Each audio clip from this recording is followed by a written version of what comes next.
Newberry wins today between the bricks 38-24 over Lenoir-Rhyne, here with head coach Mike Jacobs. And coach, I mean, the second half you guys were within one score at 2 different points. You know, obviously the first half didn't go great, down 17-0 at the break, but a chance to, get the ball back and tie the game. You have to be proud of how the guys fought through some adversity today, not playing their best. Yeah, I thought our kids fought to the very end. I didn't expect anything less from this group. They come to work. They work hard every day. They love each other. I didn't expect them to quit at all. We certainly didn't make things easy on ourselves. We got a little bit of a slow start there in the first half. I think it was, I think we only had the ball for like 19 plays or something. So defensively, they were 5 of 7 in the first half. I thought their quarterback did an elite job of keeping plays open and going with his feet and his eyes downfield, and that ultimately was the difference there for them going up a little bit bigger in the first half. So. And in that first half, it was missed opportunity. It was penalties, and that was something you guys hadn't been doing of late. But in the second half, it was better. You got some rhythm going on offense, made a couple big special teams plays to get yourself right back into the game. Special teams continues to be a point of strength for this team. They do. We've done a nice job blocking kicks. And, again, I didn't see who forced the fumble. I believe it was either Sage Lay or James Ussery. One of those two guys got it, and that really was the spark play for us, right? That got us on the board, brought us within 10 points.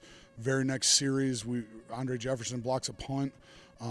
And again, we get the ball, inside the 30-yard line. We were able to capitalize and get a field goal. So now it's 17-10, I think, at that point, and right at the start of the fourth quarter.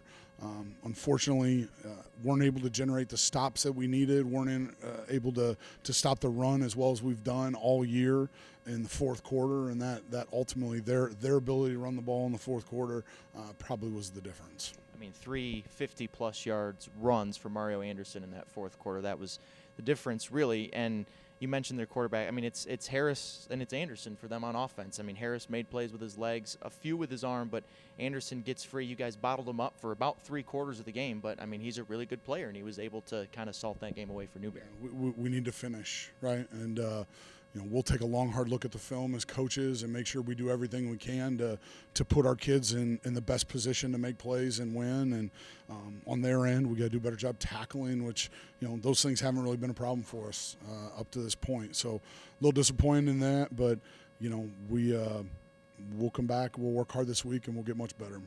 No time to mope around. Wingate comes in here next week, and, that's always the biggest game of the year on Lenoir-Rhyne's schedule.